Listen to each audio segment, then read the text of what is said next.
হরে কৃষ্ণ।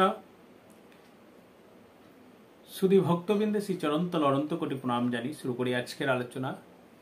আজকের আলোচনা আমার বৈষ্ণব ধর্মের 4টি সম্প্রদায় রয়েছে, যে 4টি সম্প্রদায়কে স্বয়ং চৈতন্য মহাপ্রভু এবং শ্রীকৃষ্ণ তিনি স্বীকৃত দিয়ে রেখেছেন।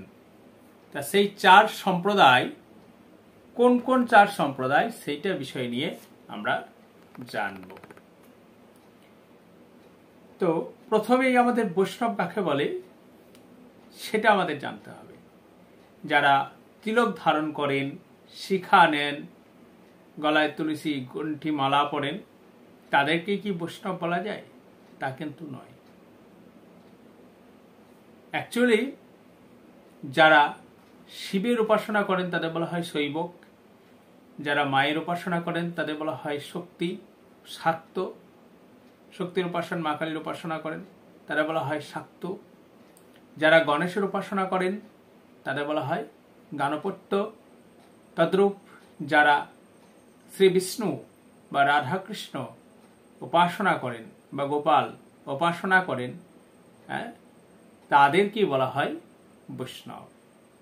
ভগবান শ্রীকৃষ্ণ 4টি সম্প্রদায়কে এই বৈষ্ণব ধর্ম বা ভগবত তত্ত্ব প্রচারের দায়িত্ব দিয়েছিলেন 4 জনকে। সেই 4 জন কি? সেই 4 জন হল ব্রহ্মা, শিব, আর ব্রহ্মার 4 পুত্র, আর হচ্ছে শ্রী মানে লক্ষ্মী দেবী।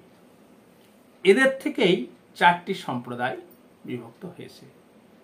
তাহলে প্রথম হচ্ছে ব্রহ্মা থেকে ব্রহ্ম, দ্বিতীয় হচ্ছে শিব থেকে রুদ্র, তৃতীয়তে হচ্ছে 4 কুমারদ্বয় যাদের বললাম তাদের থেকে হচ্ছে নিম্বার্ক, নিম্বার্ক মত, আর চতুর্থ হচ্ছে শ্রী অর্থাৎ লক্ষ্মী দেবী। তাহলে 4 বলা গেল। প্রথম হচ্ছে ব্রহ্ম, তারপরে রুদ্র, তারপরে নিম্বার্ক, তারপর হচ্ছে সে শ্রী বা বলা হয়। এইবার এই ধর্মের কাদের কাদের প্রবর্তক এসেছে আমরা একটুখানি জেনে নিই। প্রথমে ব্রহ্মা থেকে ব্রহ্ম, এই যে ধর্মটা, প্রথমে ব্রহ্মা তার ধর্ম কথা প্রচার করেছিলেন নারদ মুনিকে, নারদ মুনি প্রচার করেছিলেন ব্যাসদেবকে, ব্যাসদেব মধ্যাচার্যকে।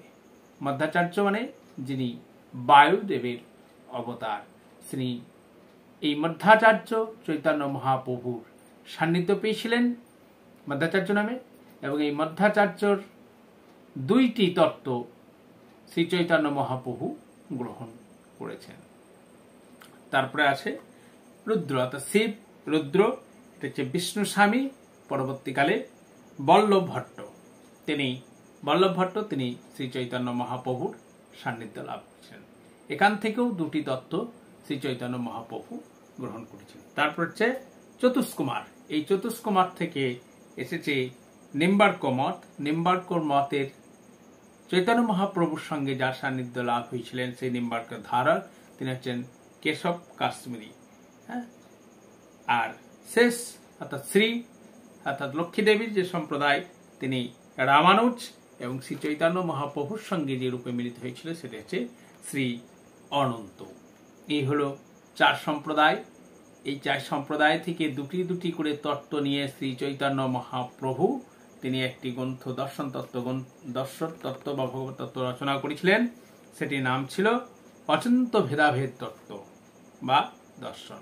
অচিন্ত ভেদাভেদ তত্ত্ব বা দর্শন। এখানে উক্ত যে 4 সম্প্রদায়, প্রত্যেকটি সম্প্রদায় থেকে 2টি করে তত্ত্ব শ্রী চৈতন্য মহাপ্রভু নিয়েছিলেন, এবং এই মাধবাচার্য যেটি রয়েছে সেটি তিনি নামকরণ করে দিয়েছেন ব্রহ্ম মধ্য গৌড়ীয় সম্প্রদায়। ঠিক আছে, এবার আমরা একটুখানি জেনে নিই এরা কিভাবে সাধনা করে। এই ব্রহ্ম মধ্য গৌড়ীয় সম্প্রদায় বা যেটা ব্রহ্ম সম্প্রদায়, এনারা মূলত কি সাধনা করেন না রাধা ভাবে শ্রীকৃষ্ণের আরাধনা করেন, রাধা রানীর আনুগত্যে শ্রীকৃষ্ণের আরাধনা করেন। দ্বিতীয় যে ভাবটি রয়েছে বা যে 4টি সম্প্রদায় রয়েছে সেটি হচ্ছেন শিব বা রুদ্র বল্লভভট্ট। ইনি গোপালের আরাধনা করেছিলেন। তৃতীয়ত চতুষ্কুমার, এনারা রাধা কৃষ্ণের যুগল রূপ আরাধনা করেছিলেন। আর চতুর্থত সেটা হচ্ছে শ্রী সম্প্রদায়, এনারা লক্ষ্মী নারায়ণের সেবা করতেন। এইবার আমাদের মতো যারা মানুষ যারা ভজন করবেন, তিনি যার ভজন করতে চান তিনি সেই পথ ধরে যাবেন। কেউ যদি লক্ষ্মী নারায়ণের ভজন করতে চান তাহলে তিনি শ্রী সম্প্রদায় অর্থাৎ অনন্ত সম্প্রদায় রামানুজ যেটি প্রতিষ্ঠা করেছেন সেটার পথ দিয়ে যাবেন। কেউ যদি গোপাল তাহলে বল্লভ ভট্টে অর্থাৎ ব্রহ্মরুদ্র, কেউ যদি রাধাকৃষ্ণের যুগল রূপ তাহলে নিম্বার্কর মত। যিনি যেভাবে সাধন করবেন তাকে সেই পথটাকে গ্রহণ করতে হবে। তো এই চারটি সম্প্রদায়কে চৈতন্য মহাপ্রভু স্বীকৃতি দিয়েছেন। আবার একবার বলি, ব্রহ্ম, রুদ্র আর হচ্ছে চতুষ্কুমার বা নিম্বার্ক আর শ্রী, এই চারটি সম্প্রদায়কে চৈতন্য মহাপ্রভু ভগবান শ্রীকৃষ্ণ তারা স্বীকৃতি দিয়েছিলেন। পদ্ম পুরাণে এই প্রসঙ্গে একটি কাহিনী উল্লেখ রয়েছে, একটি শ্লোক উল্লেখ রয়েছে, সেটা শুনলেই বলা যাবে। লেখা রয়েছে, রামানুজং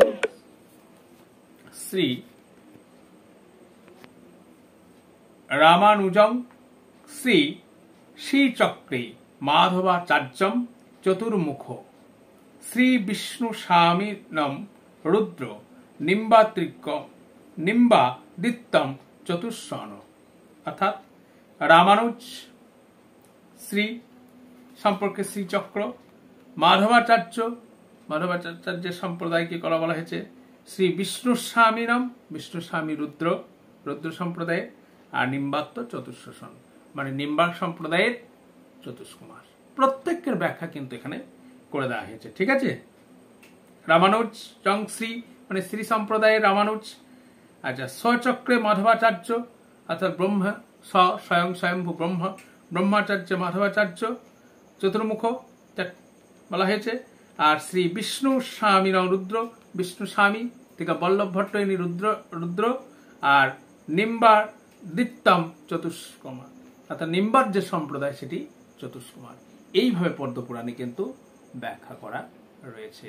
তো আজকের আলোচনা আমার এইটুকু। যদি আপনাদের ভালো লেগে থাকে অবশ্যই লাইক করুন এবং চ্যানেলটিকে আপনারা সাবস্ক্রাইব করে শেয়ার করুন।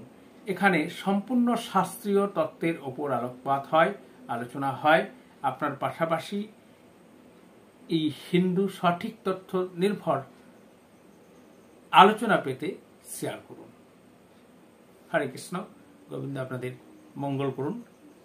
কৃষ্ণ প্রেমের আপনাদের উদয় হোক এই আত্মা।